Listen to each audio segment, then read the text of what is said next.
누가복음 4장 31절에서 44절까지 말씀입니다.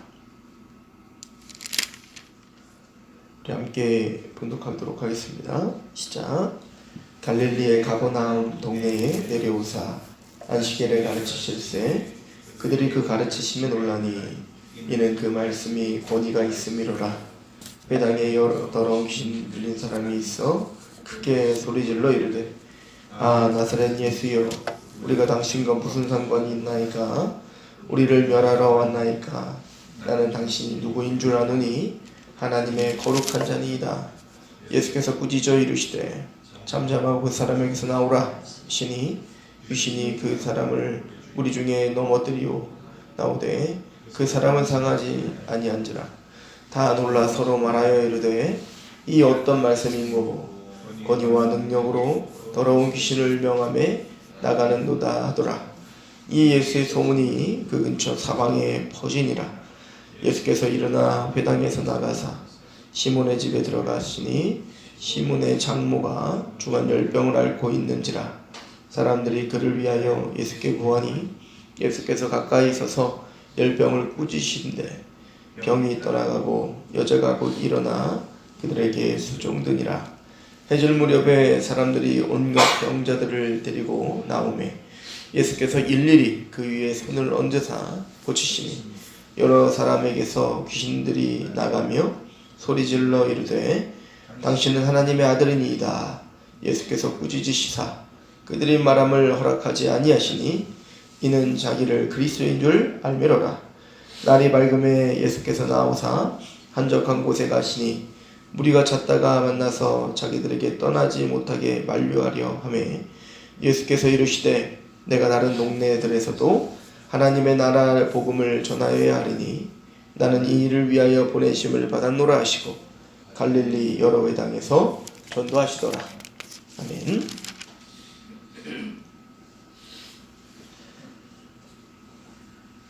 예수님께서 회당에서 선지자 이사야의 글을 읽고 또 그 이사야의 예언이 이미 너희에게 성취되었다라고 말씀을 하시는 장면을 우리가 봤습니다.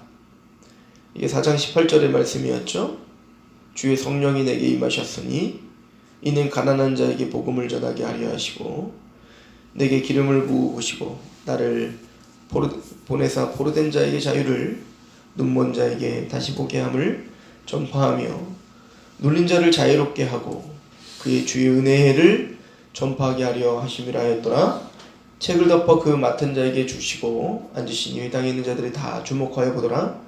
이 예수께서 그들에게 말씀하시되 이 글이 오늘 너희 귀에 응하였다. 그러니까 이 말씀이 이미 너희 귀에 응하였다. 이 말은 어찌 보면 이 선지자의 이 말씀이 너희에게 적용될 뿐 아니라 사실은 이것이 성취되고 있고 또 이미 너희 눈앞에 보여지고 있다. 이런 뜻이 되겠죠. 그렇다면 성령이 임하셔서 가난한 자에게 복음을 전하게 하시기 위하여 주님이 기름을 부으시고 포로된 자를 자유케 눈먼 자에게 다시 보게 함을 전파하고 눌린 자를 자유롭게 주의 은혜를 전파하게 하는 것. 이 모든 것들이 다 뭐냐면 가난한 자에게 복음을 전하게 하시려 함이에요. 이 말씀이 도대체 무슨 뜻인가를 사실은 오늘 본문에 설명되어지고 있는 거죠.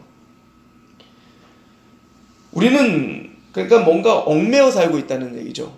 우린 다 노예들이란 얘기인 겁니다. 그러니까 자유, 또 포로된 자유, 포로된 자 이런 용어들이 다 우리는 뭔가에 지금 얽매여 살고 있고 또 자유하지 못하다라고 하는 걸 전제로 얘기하는 것이죠.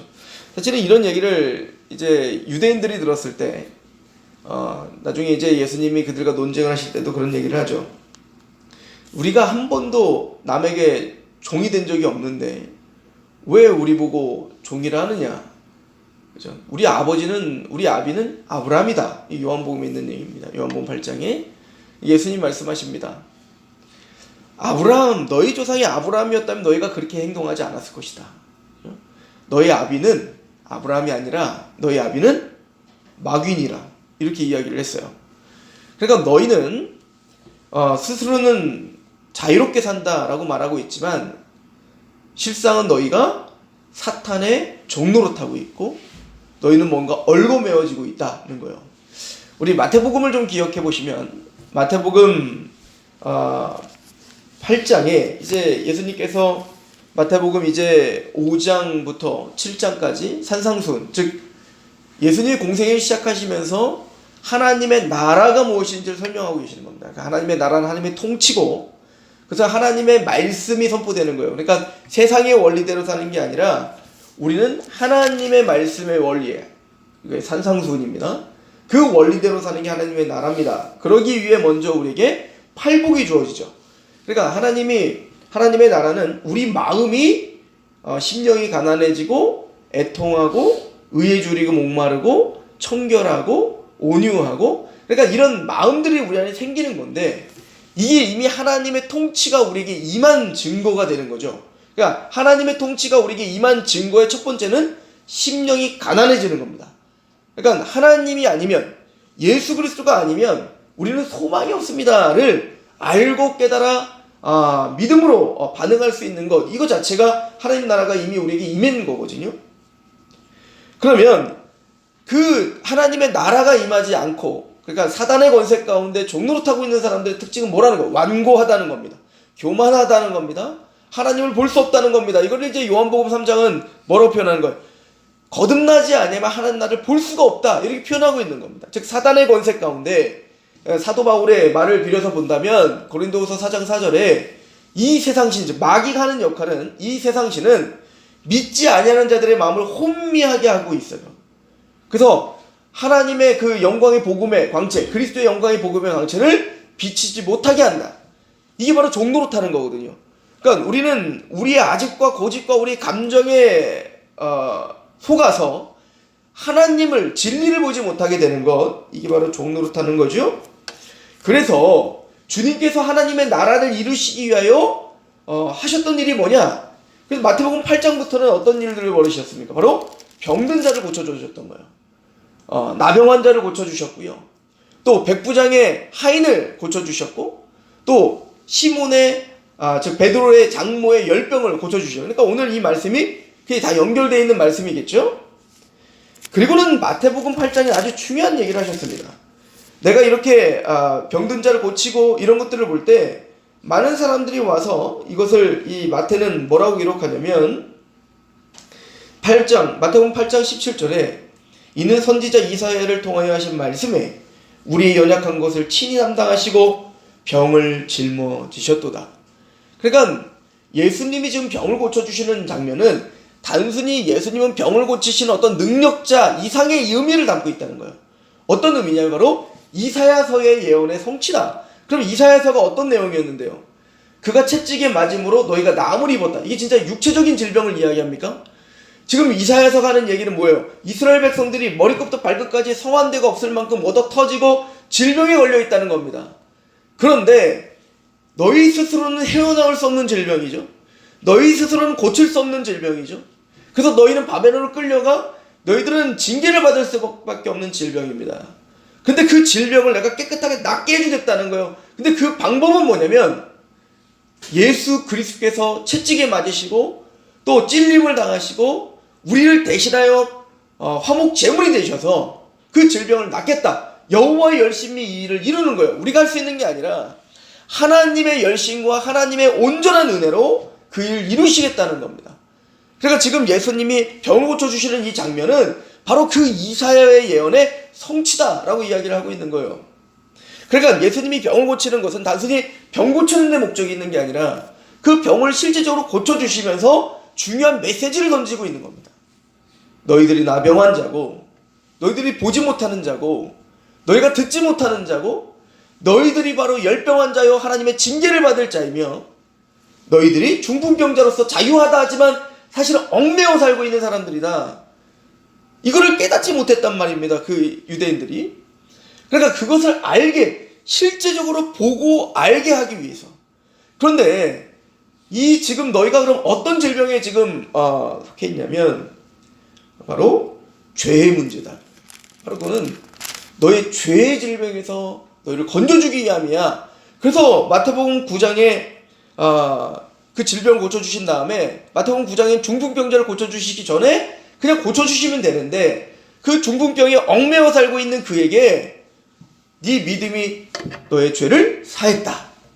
네 죄를 용서받았다. 그러니까 그 유대인들이 깜짝 놀라는 겁니다. 그래 마태복음 9장 그게 기록되어 있죠. 네가 뭔데 죄를 사할 수 있다는 거냐? 죄를 사하는 권세는 오직 하나님밖에 없는데. 그러니까 두 가지예요. 예수님은 지금 네가 지금 중풍병에 걸렸는데 그 중풍병에 걸리고 너를 얽매고 있는 건 사실은 진짜 너를 얽매고 있는 것은 죄다라고 하는 거예요. 그러니까 현대 목회자들이 지금 이런 구조와 진짜 하고자 하는 메시지를 잃어버리고 그냥 현상적으로 병은 그래서 병 걸린 건 죄 때문에 걸린 거구나. 더 나가서 예수님이 이걸 또 뭐로 이제 연결 지으냐면 사탄이 너희를 얽어매어서 너는 보지 못하고 듣지 못하고 벙어리 귀신 무슨 뭐 말 못하게 하는 귀신 이런 게 있는 거잖아요. 이게 다 병든 게 다 귀신이다. 귀신 내쫓자. 사실은 그런 얘기를 하는 게 아니란 말입니다. 영적인 얘기를 하고 계시다고요. 그래서 예수님은 죄를 사할 수 있는 권세가 나에게 있다. 그러니까 지금 너희가 그 병자들, 그러니까 뭔가 얽매여 살고 있는 사람들을 향하여 지금 예수님의 권세로 인하여 너희를 해방시키고 건져주신다. 그러면 뭐에 얽매였냐? 바로 죄다. 이걸 보여주고 있는 겁니다.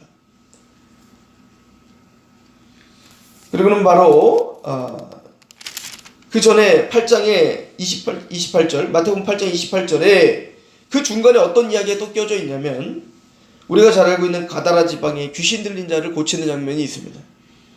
그러니까 오늘 말씀과 다 연결되어 있는 말씀이에요. 마태복음 8장 28절부터 제가 읽어드리면 또 예수께서 건너가 가다라 지방에 가심에 귀신 들린 자 둘이 무덤 사이에 나와 예수를 만나니 그들은 몹시 사나워 아무도 그 길로 지나갈 수 없을 지경이더라. 그러니까 이 귀신이 하는 역할은 인간들을 얽어매고 가로막고 두렵게 하는 거죠. 이에 그들이 소리질러 이르되 하나님의 아들이여 우리가 당신과 무슨 상관이 있나이까? 때가 이르기 전에 우리를 괴롭게 하려고 여기 오셨습니까? 그러니까 이 사탄들은요 다 알았어요. 지금 예수님이 하나님의 아들이라는 거, 그리고 때가 되면 자기들은 다 멸절될 거라는 걸 알았어요. 그리고 뭐라고 해요? 때가 되기 전에 오셔서 우리 괴롭게 하려는 겁니까? 압니다. 우리는 당신 때문에 우리는 다 이제 멸절될 걸 알아요. 그런데 그때가 되지도 않았는데 벌써 오셔가지고 우리를 지금 괴롭게 하려는 겁니까? 지금 귀신이 이렇게 이야기를 하죠. 30절에 마침 멀리서 많은 돼지떼가 먹고 있는지라 귀신들이 예수께 간구하여 이르되 만일 우리를 쫓아내시려면 돼지떼에 들여보내주소서 하니 그들에게 가라 하시니 귀신들이 나와서 돼지에게 들어갔는지라 온 떼가 비탈로 내려가 바다에 들어가 물에 몰사되고는. 이 귀신에 의하여 돼지떼가 몰살당하는 건 세 가지를 우리에게 보여줍니다. 첫 번째는 지금 무슨 천여 사람에 있는 귀신이 나간 거예요? 몇 사람 아니야? 두 사람이잖아요. 근데 그 사람들이 나오는 귀신이 몇 명? 몇 마리? 천여 마리가 되는 엄청난 귀신이라고요. 그러니까 그런 것처럼 우리를 얽어매고 있는 그 세력이 얼마나 조직적이고 강력한지를 우리에게 보여주는 겁니다. 그러니까 실제적으로 보여주는 거예요. 우리가 얼마나 얽어매고 사는지, 우리가 얼마나 포로되어 살고 있는지, 우리 죄의 진이 우리를 얼마나 강하게 붙들고 있는지를 보여주는 게 바로 이 사건인 겁니다. 게다가 이 사단의 권세가 얼마나 더럽고 부정한지를, 또 돼지떼는 가장 부정한 짐승 아닙니까? 그 부정한 짐승들에게 가고자 하는 그 사탄이 얼마나 하나님을 대적하여 부정한 자인지를, 그리고 그 부정한 사단의 권세가 우리를 얽매이고 있을 때 우리가 얼마나 하나님이 보시기에 부정한 자인지 보여주는 것이죠. 죄의 심각성인 겁니다. 그러니까 지금 질병의 치유와 죄와 사단의 권세가 지금 가서 맞물려서 지금 뭔가 얽매이고 우리를 지금 뭔가 하나님께 나가지 못하도록 하고 있다는 것을 보여주고 있는 거예요. 그리고는 11장에 아주 중요한 말씀을 하십니다. 마태복음 11장에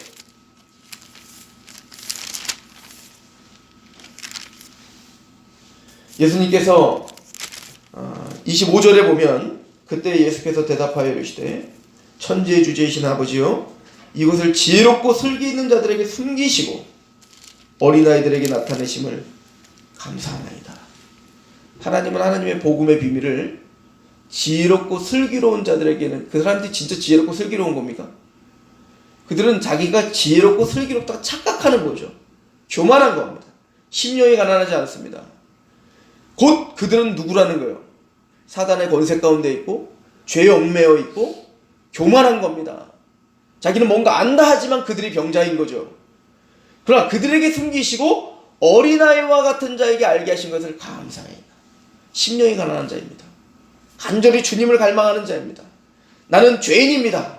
나는 병든 자입니다. 나는 귀신 들린 자입니다. 나는 보지 못합니다. 나는 문둥병자입니다. 이렇게 자신을 어린아이처럼 드러내고 주님이 이것을 해결해 줄 수 있습니다 라고 말하는 자에게 하나님의 천국 비밀이 열린다. 이것을 이야기하고 있는 거 아닙니까? 왜 그럼 그들은 스스로 지혜롭고 슬기롭다고 생각합니까? 마태복음 12장은 이렇게 이어지는 거예요. 마태복음 12장 22절에 보면 그때 귀신 들려 눈 멀고 말 못하는 사람을 데려왔거늘 사단에 의하여 보지 못하고 듣지 못하고 말하지 못하기 때문입니다. 지금 그렇게 우리는 종노릇하기 때문에 스스로 슬기롭다고 생각하는 겁니다. 스스로 구원받을 수 있다고 착각하는 겁니다. 스스로 내가 뭔가를 해도 된 것처럼 그렇게 하나님 앞에 교만하고 사람들을 비난하는 겁니다.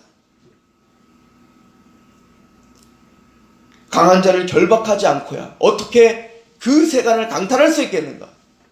사단의 권세, 예수님께서 사단의 권세를 부셔버리고 그 얽매여졌던, 보지 못했던, 듣지 못했던, 교만했던, 슬기롭다고 스스로 착각하는 우리의 마음을 가로막고 있던 사단의 권세, 이 세상 신이 믿지 않는 자의 마음을 혼미하고 있었던 그 권세를 부셔버리러 예수님은 이 땅에 오신 겁니다.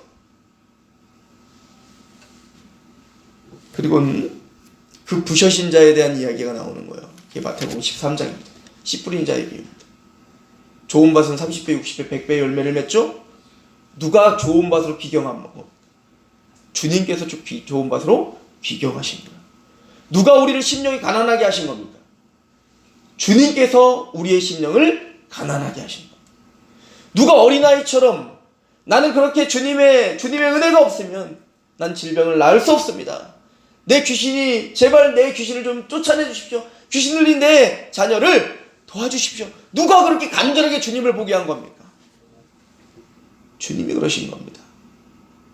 그래서 마태복음 13장은 11절에 이렇게 말합니다. 대답하여 이르시되 천국 비밀을 아는 것이 너희에게는 허락되었으나 그들에게는 아니 되었다. 너희는 누굽니까? 어린아이들과 같은 자들을 말하는 거예요. 심령이 가난한 자들 말입니다. 무릇 있는 자는 받아 넉넉하게 되되 없는 자는 그 있는 것을 빼앗기리라. 그러므로 내가 그들에게 비유로 말하거늘 그들이 보아도 보지 못하며 들어도 듣지 못하며 깨닫지 못하며. 이들은 왜 못 깨닫는 겁니까? 교만해서입니다. 스스로 지혜롭다고 착각합니다. 스스로 슬기롭다고 착각합니다.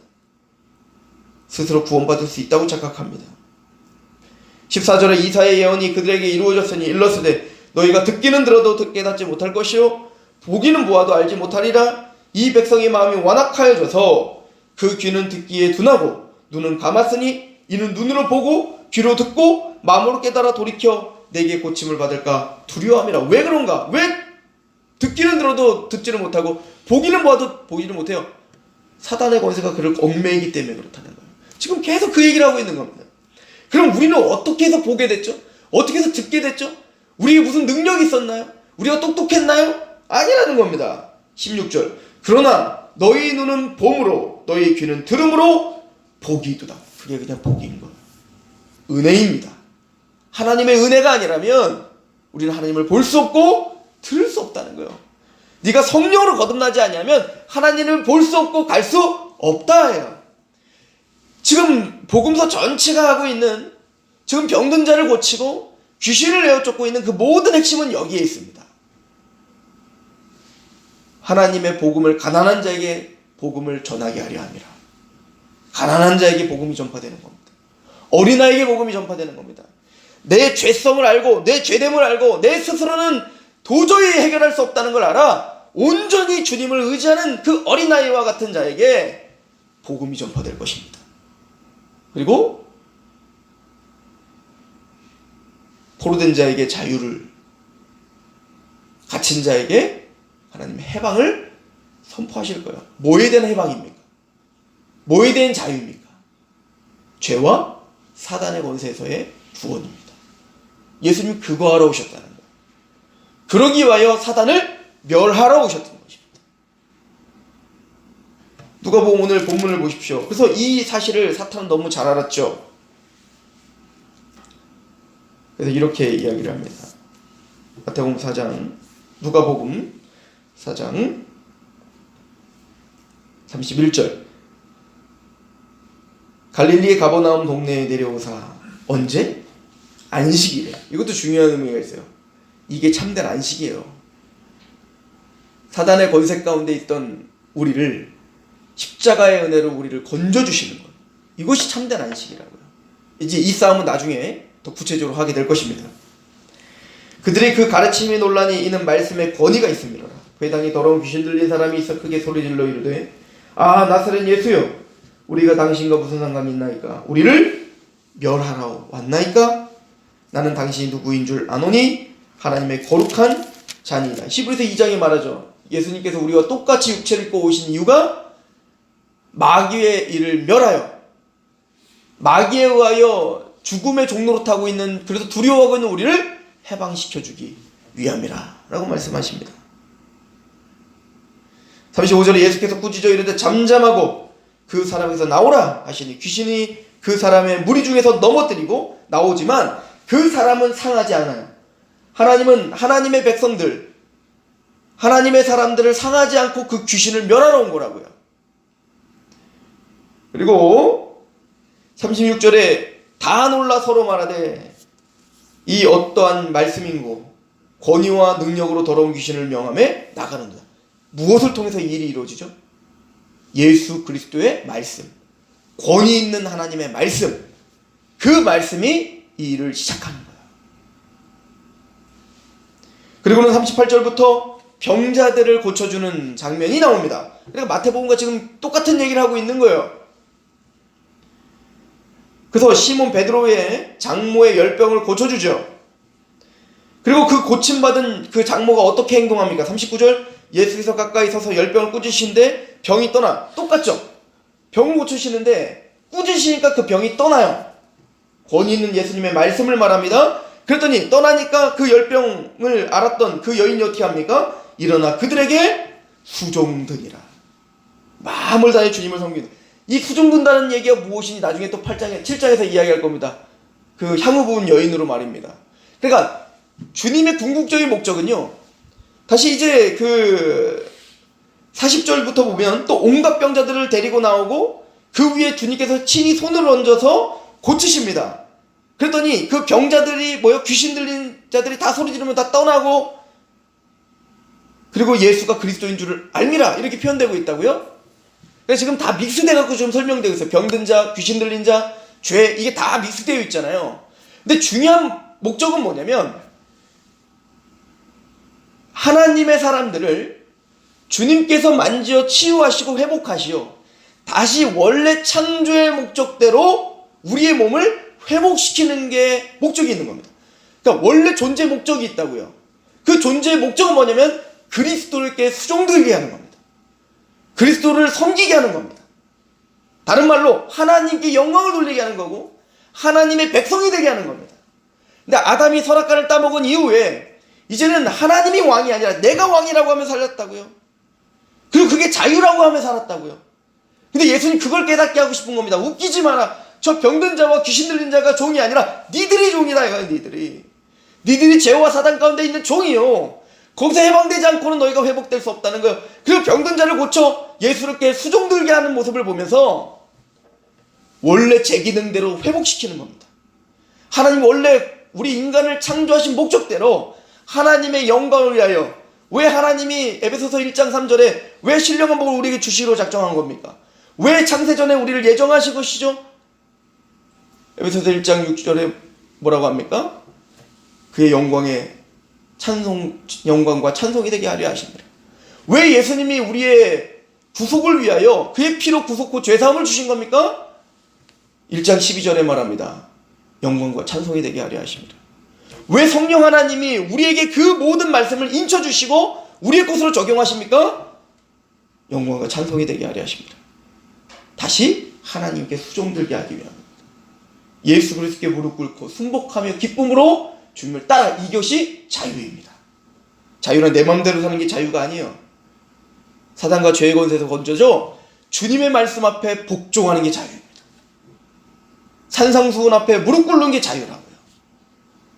주님은 그 일을 하러 오셨다는 겁니다. 그래서 이렇게 마무리를 짓습니다. 43절 예수께서 이르시되 내가 다른 동네에서들도 하나님의 나라 복음을 전하여야 하리니 나는 이 일을 위하여 보내심을 받았노라.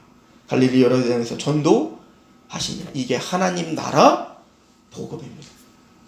우리를 자유케 하여 하나님의 나라가 우리에게 임하게 하는 것. 이제는 사단과 죄의 종 노릇하는 게 아니라 하나님의 종입니다. 하나님은 나의 하나님이 되시고 나는 당신의 백성입니다. 이걸 회복하는 것입니다. 오늘 그 회복된 하나님의 백성들답게 그렇게 주님께 수종드는 저런 되기를 축원합니다. 기도하겠습니다. 하나님, 구원이 무엇인지를 배웁니다. 예수께서 이 땅에 오신 목적이 무엇인지를 배웁니다. 예수님이 왜 그 처절한 십자가를 지실 수밖에 없었는지, 왜 부활하여 우리가 무엇으로 해방되었는지를 배웁니다. 우리는 하나님의 백성이며 하나님은 우리의 하나님이십니다. 그 주님 앞에 오늘도 우리의 마음을 다해 수종드는 하루가 되게 하옵소서. 예수 그리스도의 이름으로 감사하며 기도합니다.